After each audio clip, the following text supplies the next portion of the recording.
हाँ, तो दोस्तों आज हम आपको कहानी सुनाने जा रहे हैं। एक 45 साल की औरत रहती है जिसका नाम हेमलता रहता है। अब वो उम्र के इस पड़ाव में रहती है कि जिस उम्र में औरतों को रेस्ट करना चाहिए, चाहे दादी-पोता जैसे उस उम्र में होते खिलाने की, उस उम्र में वो औरत अपने यौवन के साथ ऐसा खेल रही थी, जिसके जिस मतलब घर में जब सब उसको जानते हैं तो सब हैरान और परेशान हो जाते हैं कि इस उम्र में भी आदमी कुछ ऐसा कर सकता है।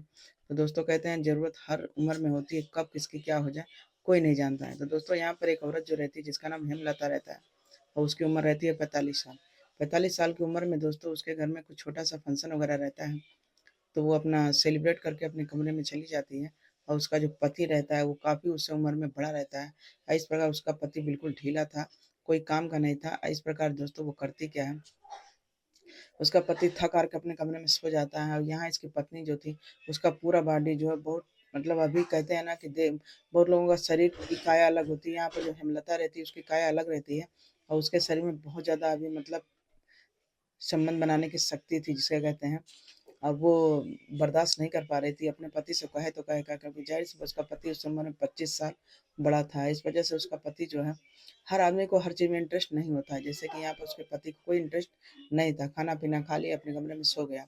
यहाँ पर इसकी पत्नी को तो बस समझ लीजिए कि गर्मी जो थी शरीर में चरम मतलब सीमा पर थी और वो कोई से कह नहीं पा रही थी। तो दोस्तों यहाँ पर जो है अपने कमरे में वो नग्न अवस्था में पड़ी हुई थी और कोई चीज़ ऐसा खिलौना वगैरह रहता है, उसके साथ वो अपने शरीर की गर्मी की आग बुझा रही थी।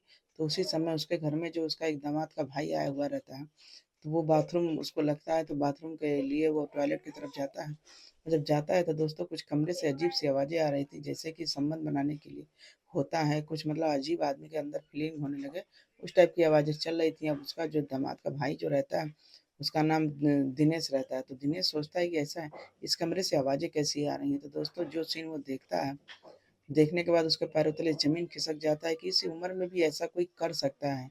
अब दोस्तों उसके बाद जब दामाद का भी मन फिसलता है, फिर जो होता है, तो आपको पूरा हम इस कहानी के अंत में मतलब बने रहिएगा, तभी आपको समझ में आएगा। तो दोस्तों चलिए सच्ची घटना पे आधारित ब्लॉग है, तो इसको स्किप करके नहीं देखिएगा, आपको समझ में नहीं आएगा। तो दोस्तों बेहद इंटरेस्टिंग है, एक दामाद और सास के बीच में जो रिश्ता होता है, उसी की कहानी है। तो दोस्तों चलिए हमारे इस ब्लॉग में अंत तक बने रहिएगा। तो ये छत्तीसगढ़ में क्या नाम है, एक रायगढ़ जिला पड़ता है, वहीं की है। तो वहाँ पर जो है एक हेमलता नाम की औरत रहती है और उसका जो पति रहता है किशोर।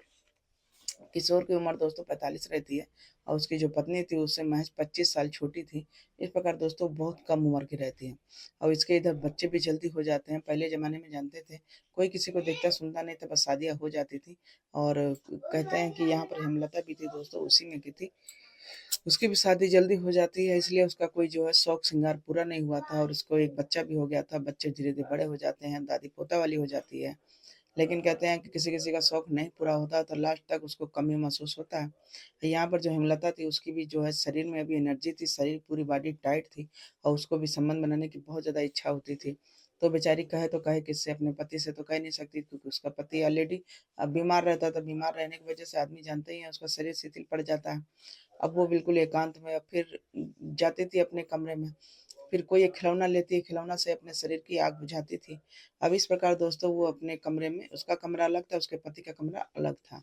फिर एक दिन दोस्तों होता क्या है, उसकी बेटी रहती है तो बेटी का उसका देवर रहता है, तो ऐसे ही बैठे-बैठे रहता है तो कहता है कि मैं आज जा रहा हूँ भाभी के मायके और घूम कर आऊँगा। तो ऐसे ही दोस्तों वो आता है और जब आता है तो उसको शाम के वक़्त जो है टॉयलेट वग़ैरह लगता है, तो टॉयलेट के लिए उसके सास के बगल से कमरा से रास्ता जाता है, तो वहीं पर जब जा रहा था तो उसको कुछ अजीब-सी सिहरने की आवाज़ आ रही थी, तो वो सोच रही थी कि अरे सास के कमरे से ये कैसी आवाज़ें आ रही हैं?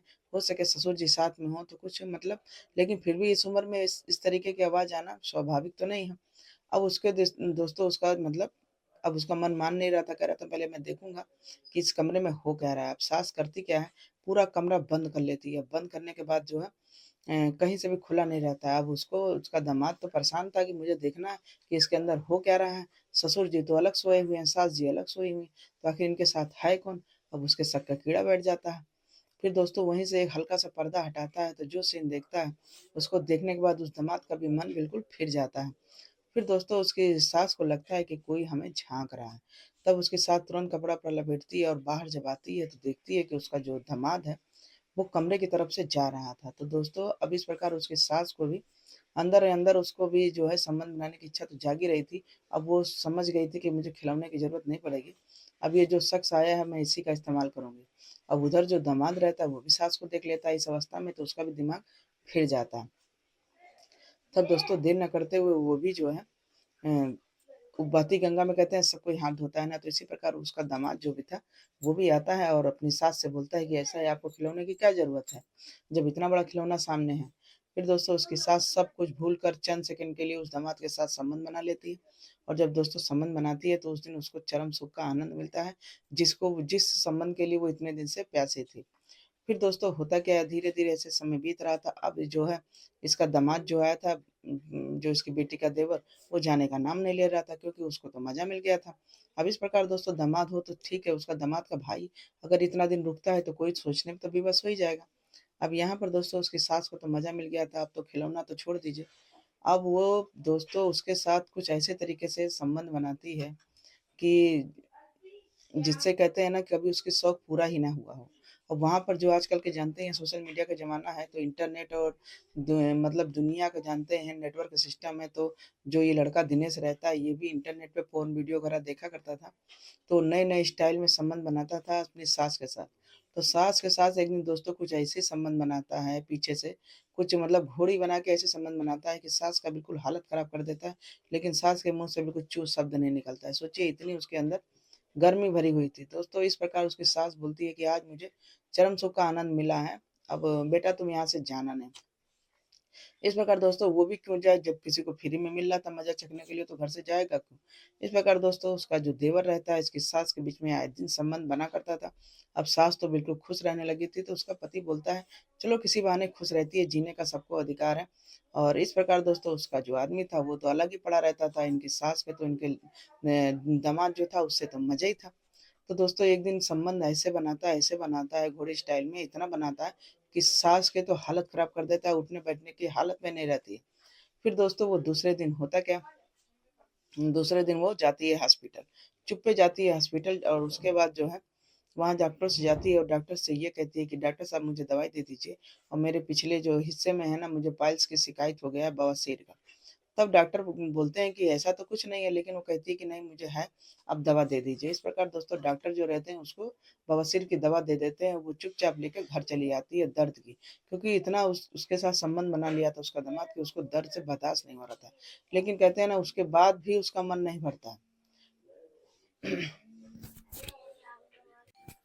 फिर दोस्तों दूसरे दिन होता क्या है, अब उसका देवर जो कहता है ऐसा मुझे अब घर जाना है, अब फिर कभी मिला जाएगा, अब सासू माँ आपकी उम्र भी हो गई, उम्र भी देखिए। तो इसके बाद उसकी सास बोलती है कि ऐसा है नहीं बेटा अब जो है तुम मेरे साथ ही संबंध बनाओगे, चाहे जिस हालत में भी हो, क्योंकि मैं बहुत तरसी हूँ, बहुत तड़पी हूँ। मैंने खिलौना का साथ लिया है लेकिन अभी जो तुम सब कुछ देख लिए हो और तुम्हारे साथ मैं संबंध बना ली हूँ, तो अब तुम जा नहीं सकते हो। अब इस प्रकार दोस्तों उसकी माँ उसको ब्लैकमेल करती है कि देखो मैं ये सब बातें सबको बता दूँगी, मेरा क्या होगा, मेरी तो उम्र बीत ही गई है, बहुत होगा तो मुझे घर से निकाल दिया जाएगा और मेरे पास इतना कुछ है कि मैं कहीं कहीं भी कर खा लूँगी। अब ऐसी बात सुनने के बाद उसका दामाद जो है उसकी आँखें फटी-फटी रह जाती हैं। इस प्रकार दोस्तों उसके साथ फिर संबंध बनाता है। अब इस धीरे-धीरे ऐसे समय बीत रहा था। तो एक दिन इसका जो पति रहता है, किशोर रहता है, उसको कहता है कि तुम इतना दिन तक यहाँ क्यों रुके हुए? जब कोई तुम्हारी भाभी भी नहीं है, कोई भी नहीं है, तुम्हें रुकने का कोई मतलब नहीं है। अब इस प्रकार दोस्तों वो तो किसी और लालच में रुका हुआ था। तब एक दिन किशोर जो रहता है उन दोनों को संबंध बनाते देख लेता है और वहीं पर अपनी पत्नी को भी तमाचा मारता है और इस लड़के को भी। फिर लड़के से कहता है तुम मेरे घर दोबारा आना नहीं यहाँ पर, नहीं तो बहुत बुरा हो जाएगा। इस प्रकार दोस्तों उसकी बीवी जो रहती है, चुपचाप वहीं पे चुप्पी मार लेती है और जो घर चली आती है और जो देवर रहता है वो अपने घर चला जाता है। लोग लाज के मारे दोस्तों वो कोई से कुछ बताती नहीं है, ना उसका ससुर बताता है। अब इस प्रकार दोस्तों धीरे-धीरे समय बीत रहा था। अब यहाँ जो सास को चरम सुख का आनंद उससे मिल गया था दामाद से, वो छोड़ने वाली थी नहीं। अब वो कहीं न कहीं कोई न कोई बहाने से उसको कहीं बुलाती, कहीं बुलाती। इस प्रकार दोस्तों उसकी सास अपनी गर्मी की आग बुझाती थी और एक दिन फिर दोस्तों होता क्या, अब इसी प्रकार धीरे-धीरे करते-करते उसकी बेटी को भी पता चल जाता है कि मेरा दामाद जो है मेरे घर पे तो मेरी बहन भी नहीं है, ये जाता क्यों है? फिर दोस्तों अब इस तरह करते-करते धीरे-धीरे उसकी बेटी को भी पता चल जाता है। अब जब वो सोचता है कि मेरा देवर जाके मेरी माँ के साथ ऐसे-ऐसे कर रहा है, फिर दोस्तों बहुत कुछ समझाने-वमझाने के बाद उसका देवर समझ जाता है। फिर उसको बाहर भेज देते हैं लोग कमाने के लिए। नहीं तो दोस्तों कहते हैं ना कि हर कहानी का अंत क्राइम होता है। बहुत हो सकता था तो आदमी यही कर सकता था, उसकी सास जो थी अपने दामाद के साथ मिलकर अपने आदमी को भी रास्ते से हटा सकती थी। लेकिन दोस्तों कहते हैं ना, हर कहानी का अंत क्राइम नहीं होता, बहुत जगह समझदारी से भी आदमी काम लेता है। जैसे कि यहाँ पर उसकी लड़की ने दिमाग से काम लिया, उसके पति ने काम दिमाग से लिया, नहीं दूसरा कोई होता दोस्तों क्या नहीं कर देता। अब इस प्रकार दोस्तों यहाँ पर जो इस कहानी को ख़त्म करते हैं। और इस कहानी को सुनाने का मकसद किसी को मन को आघात नहीं पहुँचाना, चोट नहीं पहुँचाना। बस दोस्तों आपको जागरूक करना था कि सावधान रहें, सतर्क रहें, सुरक्षित रहें और हर रिश्ते के लिए समझ लीजिए आँख खोल कर रहें। कब कहाँ क्या हो जाए कोई नहीं जानता है। तो दोस्तों कहते हैं रिश्तों में भी किसी पर विश्वास नहीं करने वाला है। तो हर रिश्तों से सजग रहें, सावधान रहें, सुरक्षित रहें। और चलिए मिलते हैं फिर अगले ब्लॉग में, जब तक के लिए बाय बाय। और हमारे चैनल को सब्सक्राइब जरूर कीजिएगा, लाइक शेयर कमेंट जरूर कीजिएगा भर भर के। चलिए मिलते हैं फिर अगले ब्लॉग में, जब तक के लिए बाय बाय।